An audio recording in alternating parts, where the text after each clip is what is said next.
प्रभारी मुख्य अग्निशमन अधिकारी अपात्र स्वाभिमानी आंबेडकरी समाज नेते डॉक्टर महेश कुमार कांबळे यांची जिल्हाधिकाऱ्यांकडे चौकशीची मागणी। सांगली मिरज कुपवाड महापालिकेचे प्रभारी मुख्य अग्निशमन अधिकारी सुनील कृष्णात माळी हे शैक्षणिक, तांत्रिक आणि शारीरिक पात्रता नसतानाही उंच इमारतीसाठी ना हरकत प्रमाणपत्रे देत असल्याचा गंभीर आरोप स्वाभिमानी आंबेडकरी समाजाचे नेते डॉक्टर महेश कुमार कांबळे यांनी केला आहे। या संदर्भात त्यांनी जिल्हाधिकाऱ्यांकडे निवेदन देत तात्काळ चौकशीची मागणी केली आहे। निवेदनात म्हटले आहे की महाराष्ट्र आग प्रतिबंधक व जीव संरक्षण अधिनियम 2006, नियम 2009 आणि सुधारणा अधिनियम 2023 नुसार मुख्य अग्निशमन अधिकारी पदासाठी राष्ट्रीय अग्निशमन सेवा महाविद्यालय नागपूर येथील station officer and instructor diploma अनिवार्य आहे। मात्र ही आवश्यक पात्रता श्री माळी यांच्याकडे नसल्याचा आरोप करण्यात आला आहे। तसेच 12 एप्रिल 2021 आणि 30 मे 2025 रोजी अग्निशमन सेवा संचालनालयाने जारी केलेल्या आदेशानुसार उंच इमारतीचे फायर ऑडिट आणि एनओसी देण्याचा अधिकार केवळ तांत्रिकदृष्ट्या पात्र अधिकाऱ्यांनाच आहे। परंतु आमराई परिसरातील उंच इमारतीसह महापालिकेतील अनेक बांधकामांना दिलेल्या परवानग्या अपात्र अधिकाऱ्यांच्या अभिप्रायावर दिल्याचा आरोप निवेदनात नमूद आहे। विटा येथे काही दिवसांपूर्वी झालेल्या आग दुर्घटनेत 4 नागरिकांचा मृत्यू झाल्याची आठवण करून देत अशीच घटना सांगली शहरात घडल्यास त्यासाठी जबाबदार कोण राहील असा गंभीर सवालही डॉक्टर कांबळे यांनी उपस्थित केला आहे। श्री माळी यांच्या शारीरिक क्षमतेबद्दलही शंका व्यक्त करत त्यांच्या वैद्यकीय तपासणीसाठी मेडिकल बोर्ड नेमण्याची मागणी करण्यात आली आहे। गेल्या 2 वर्षात देण्यात आलेल्या सर्व प्राथमिक आणि अंतिम ना हरकत दाखल्याची तपासणी करून चुकीचे दाखले रद्द करण्याची तसेच श्री माळी यांना तात्काळ पदावरून दूर करून पात्र अधिकाऱ्यांची नियुक्ती करण्याची मागणी निवेदनात केली आहे। मागणी मान्य न झाल्यास उच्च न्यायालयात जनहित याचिका दाखल करण्याचा इशाराही देण्यात आला आहे।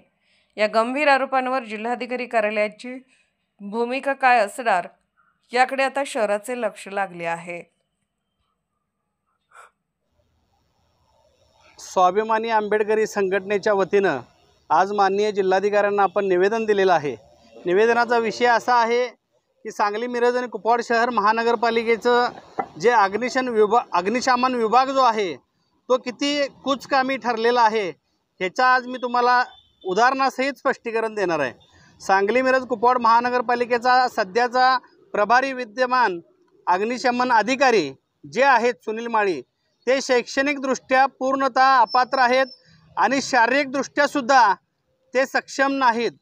त्यामुळं त्यांना या महापालिकेच्या मुख्य अग्निशमन पदाचा प्रभारी कार्यभार या महापालिकेचे आयुक्त सत्यम गांधी यांनी कोणाच्या सांगण्यावरनं दिला का काय हा प्रश्न आहे। आणि मुळात विषय असा आहे की सांगली मिरज कुपवाड महानगरपालिका ही ड वर्गामध्ये येते। ड वर्गाच्या महानगरपालिकेमध्ये सुद्धा 70 मीटरच्या वर ज्या इमारतींना बांधकामासाठी एनओसी देणं गरजेचं असतं अग्निशमन विभागाची, ती एनओसी देण्यासाठी सक्षम शैक्षणिक पात्रता धारण केलेला अग्निशमन अधिकारीच ते देऊ शकतो। पण सध्या सुनील माळी यांनी प्रभारी अग्निशमन अधिकारी पदाचा कार्यभार घेतल्यापासून ते आज अखेर त्यांनी 70 मीटरच्या वरच्या ज्या बांधकाम परवान्यांना इमारतींना जी एनओसी दिलेली आहे ती सगळी नियमबाह्य आहे आणि ती सगळ्या एनओस्या तात्काळ रद्द कराव्यात अशी मागणी आपण आज जिल्हाधिकाऱ्यांना केलेली आहे। त्यानंतर आपण या मुख्य अग्निशमन अधिकारी जे आहेत सुनील माळी यांना तात्काळ त्या पदावरून मुक्त करून त्या ठिकाणी शैक्षणिक पात्रता धारण करणारा एखादा अग्निशमन अधिकारी नेमावा, म्हणजे या सांगली मिरज कुपवाड शहर महानगरपालिकेतील जनतेच्या जो जीवाशी खेळण्याचा प्रयत्न या महापालिकेच्या आयुक्तांच्या आणि अधिकाऱ्यांच्या माध्यमातून सुरू आहे त्याला कुठंतरी आळा बसेल अशा पद्धतीची आमची आज भावना झाली। मला सांगायचं तात्पर्य इतकंच आहे, आपल्याला लागून कोल्हापूर जिल्हा आहे, कोल्हापूरची जी महापालिका आहे त्या कोल्हापूरच्या महापालिकेमध्ये टर्न टेबल लॅडर म्हणजे 70 मीटरच्या वर ज्या 24-25 मजली इमारती बांधकामं जी झालेली आहेत तिथं काही घटना घडली तर त्या ठिकाणी ती ऑटोमॅटिक शिडी जाऊन तिथल्या लोकांना खाली आणू शकते।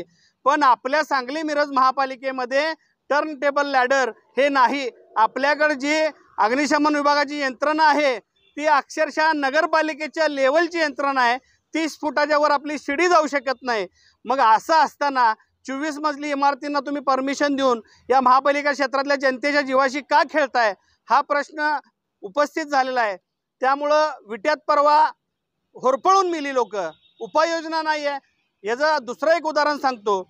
या सुनील माळी महापालिकेचे अग्निशमन अधिकारी आहेत, पण सांगली जिल्ह्यातल्या इतर कुठल्याही तालुक्याचा अग्निशमन अधिकारी पदाचा कार्यभार त्यांच्याकडे नाही। याचं कारण का, तर ते शैक्षणिक दृष्ट्या पात्र नाहीत। कारण महापालिका सोडून, सांगली महापालिका सोडून इतर तालुक्यांचा चार्ज कोल्हापूर महापालिकेचे मुख्य अग्निशमन अधिकारी यांच्याकडे दिलेला आहे।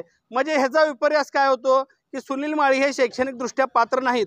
मग आयुक्तांचे डोळे कधी उघडणार का? कुठल्या तरी 24 मजली बांधकामाला यांनी दिलेल्या NOC वर मोठा अपघात घडला, 100भर लोक जळून मेली, तर हे आयुक्त सत्यम गांधी त्यांचे डोळे उघडणार का? अशा पद्धतीचा प्रश्न आज जनतेमध्ये निर्माण झालेला आहे। आणि मी माननीय आयुक्त आणि माननीय जिल्हाधिकारी साहेब आपणास विनंती करतो, आपण तात्काळ या प्रकरणी सुनील माळींचा कार्यभार काढून घेऊन सक्षम अग्निशमन अधिकारी नेमावा, टर्न टेबल लँडर ह्या उपलब्ध आपल्या महापालिकेमध्ये करावा आणि मग ह्या 24 मजली इमारतींना NOC द्यावी। ह्यापूर्वी दिलेल्या सर्व 24 मजली इमारती 70 मीटरच्या वरच्या या सगळ्या NOC रद्द करा। ही कारवाई जर 15 दिवसात झाली नाही तर माननीय उच्च न्यायालयाकडे आम्ही जनहित याचिका दाखल करणार आहोत, असा मी आज इशारा देतो। जय भीम, जय भारत।